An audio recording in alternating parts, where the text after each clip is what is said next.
As teachers, we all know that every school year comes with a batch of fresh new ideas.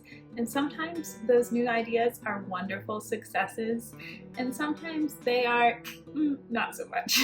So in today's video, we're going to just chat about some of the strategies that I have tried this past year that were either great hits or big misses, and also just delve into some ideas that I am thinking of trying next year that's not really related to either of those things. So before we get started, if you are new here, my name is Victoria. I am an 8th year 3rd grade teacher. I am currently on maternity leave with my 3-month-old, but I'm also a mom to a 2.5-year-old boy, and so I'm a mom of boys. And I'm also a wife to a wonderful man battling colon cancer, and I am living life. So I am so excited to share today's video and kind of dive into all of the things that I thought were hits, misses, and just other ideas that I'm having. I'm just so excited to chat about teaching. So let's get started. I'm going to bring you around throughout the day because, like I said, I'm on maternity leave with my 3-month-old, so we can't really do a traditional sit-down video. So let's go get started and talk about the first strategy that I tried this year and what I thought of it. So the first thing that I tried this school year that was a little different was I had guidance on Fridays, and I don't have to teach anything for guidance. We have our guidance counselor come in, but I'm supposed to stay in the room and listen to what she's teaching. So it's not a traditional prep period. So what I would do is I would save most of the work that I needed to grade, specifically like those quick grading things that you just check throughout the day or week. And I would save a lot of that unless I needed to check it really quickly. And I would grade it then. And then I would pass back all of the work that was graded and that I could pass back home on Fridays. And I loved that. That was a huge success. It gave me a good structure, and it was just a big help in kind of the parents knowing when to expect work home, and just gave me some consistency with passing back student work. The next big change that I made this school year was my classroom management. Instead of having a system like I used to do punch cards, I tried just not having any sort of system and just having general rules and expectations, and just kind of treating students the way that I thought they should be treated, and not trying to stray away from more incentivized programs. And here is my hot take.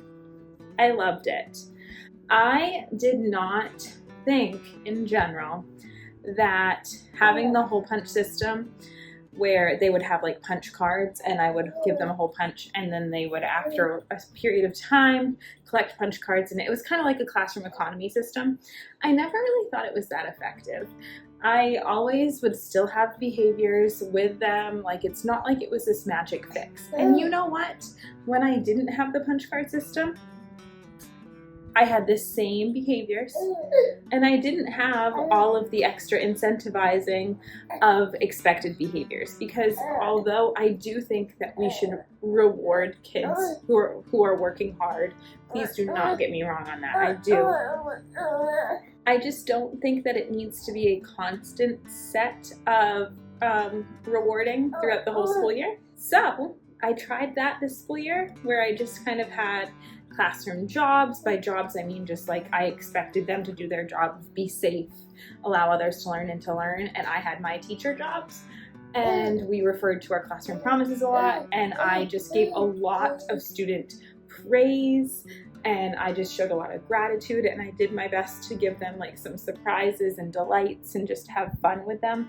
But I did not have any specific system where I rewarded kids for behaviors, and I did not notice a difference. So I don't think that I want to do one next year.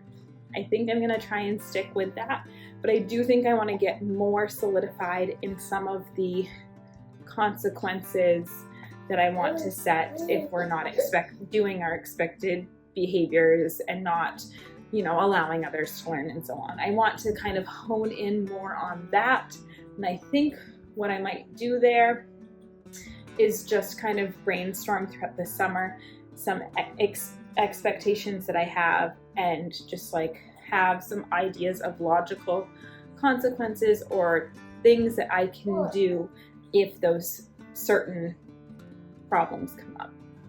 There you go. Hot take, but that's what I'm thinking. I definitely use positive reinforcement, but it was different.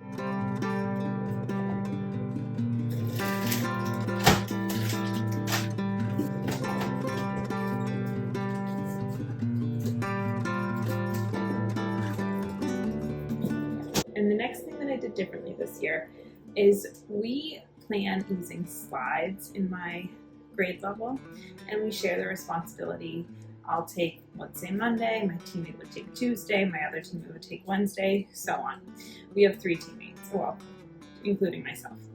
And this school year, I just kind of copied the slides and then added the extra slides that I needed to add, like my own personal morning message and some transition slides that I would use and so on, after they had shared the slides, which would sometimes just be the morning before, and that felt a little hectic and not like the best use of time.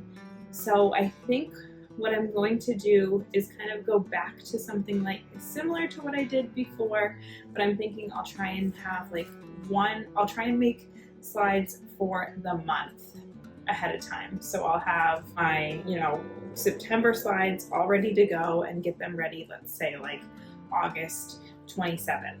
And then for my October slides, I would get them all ready on September 27th, just an example. But I think that will be better because it will make my mornings feel less rushed. So that's one thing that I tried differently and didn't enjoy.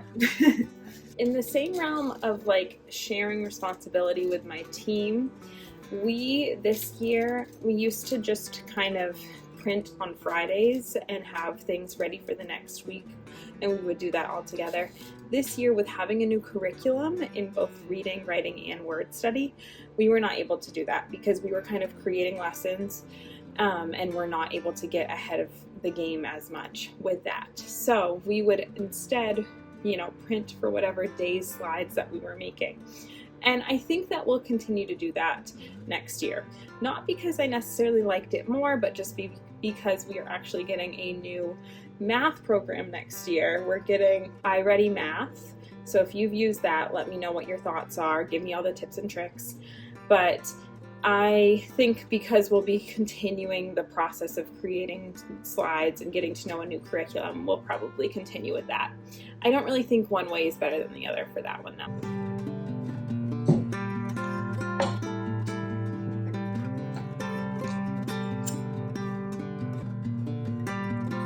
Okay, so the next thing that I changed this year and what my thoughts are is kind of the beginning of the day where my students come in, and from 8 to 8:30 they have a daily starter time, which is usually just like morning stations, and they can eat breakfast. They can either eat breakfast downstairs in the cafeteria or they can bring it upstairs. So one thing that we did differently was last year I assigned stations to kids, and this year I didn't bother because they didn't, I have certain kids that have breakfast, and then it just didn't work if they wanted to play a game together or so on. There just needed to be more choice there, and it ultimately worked, and I liked that.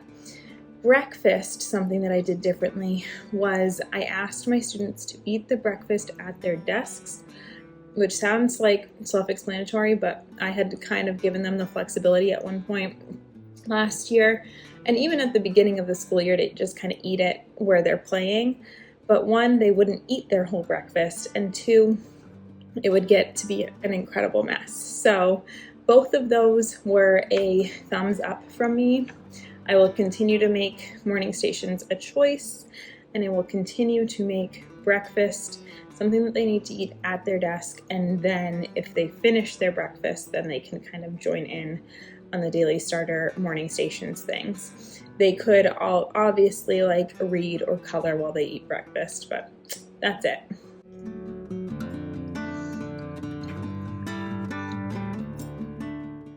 Okay, a few classroom setup things that I did differently that I liked or didn't like, and so on. I have a computer cart, and the computer cart was set up so that I had names in a specific color of washi tape, and then that washi tape also matched the washi tape on the charger, and I loved that. It was a great organizational system. I started it probably by like November of the school year, and I wish I had done it earlier because it was so great and user-friendly. Another thing with classroom setup were headphones.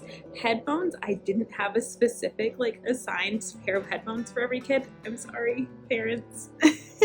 And I just had them like nicely put away in a basket. Next year I'd like to have a set for each kid in like one of those reusable Ziploc bags. I think that would be a great easy way to store things, and I'll put their names on it and all that stuff.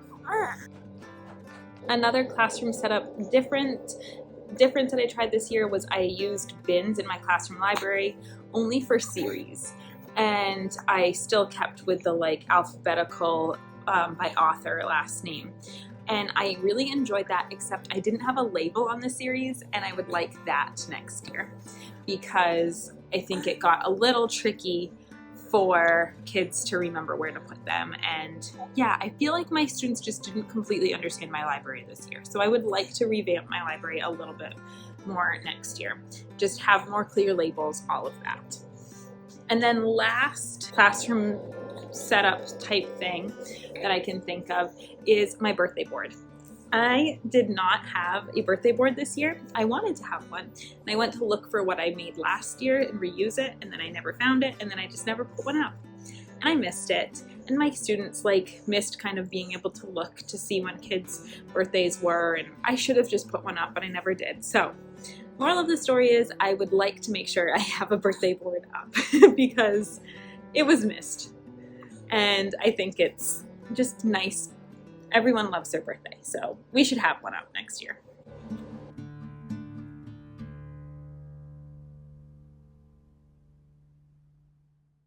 So I just got out of visiting my students, and it was so sweet, and I thought of another thing that I wanted to share with you all that I did differently this year that I'm going to do different with next year, and what my thoughts were. So last year I had one of those phones that had like a wallet case in it, and I kept my like school key card in there, and then I kept my school key separately on like a binder ring, and it was just very disorganized and I always lost them, and I could always only find one or the other.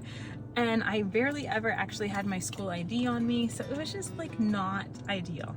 So I am so excited. I was thankfully gifted this beautiful Denner wallet and beautiful lanyard from Andar, and I'm so excited to use them next year. I know that they are going to be a game changer in my organization and just being able to be on the go and have everything that I need. And it's also just gonna be super nice as a mom over the summer, getting to bring things around and just having easy access to them. So this is the Denner wallet right here, and it has a spot for your IDs, so like your license or your school ID, and then in the middle there's this like big pocket, and you can use a pull tab to like easily access those things. Woo, we love it. And then so right there I put my key card for school in there, and then on the back there's a spot for like cash, or I put like the boys and my own health insurance cards back there. Something that you could grab but you don't need as easily accessible. And then I put like our credit cards and stuff back here so I can have easy access to them. So super duper helpful. And that is the Denner wallet. And then this is the beautiful lanyard that it's made of like very durable, beautiful canvas. And then all Andar products have 100% beautiful full grain leather. So that's what these are. So right here, there's the beautiful leather here, and then there's the beautiful leather here. This lanyard has like a 1-year warranty, which is awesome. We love that. And then this Denner wallet you can add things to super easily. And if I don't want my lanyard on this, I can obviously take this off and I can put something else on it. I'm gonna use it with my dinner, but you could use it with something else. And if you just want the dinner, it comes in so many colors, which I'm like, that's probably not good for me because I'm going to get so many. But I like the little wristlet that you can add to it. So this is what I've been using just around town. You can just put it on your wrist, and I have all the cards I need, and I have my car keys and like my classroom key. I could add my house key and so on here, so they're easily accessible and ready to go. And we need easily accessible as classroom teachers and moms, don't we? Yes, we do. So if you are interested in these products, I will link everything down below in the description box, and I will also share my lovely discount code with you, which is free shipping for anything that you purchase if you use the word LEAT at Andar. And yeah, I'm so thankful to have these beautiful products, and I think you guys will absolutely love them. They also have a million other beautiful things like crossbody bags, laptop cases, backpacks, so on. So definitely check it out. Also, I mean, Father's Day is coming up if you're watching this when I recorded it, so you could get something for your partner if you choose to. So there you go. I am so super excited to use these. I just know that they are going to be a new staple in my day-to-day life. Yay. And the last thing that I plan on switching up next year is go time. And this is something that I didn't change this year. I just have never found a good plan with. So basically go time is like our intervention block, but I've never found a good structure with it. I just need to honestly do something differently, and I'm thinking what I'm gonna do is make that time. Obviously, I pull kids that need to finish work or need some special intervention during that time, and I will continue to do that, but I need to give the other kids intentional work during that time.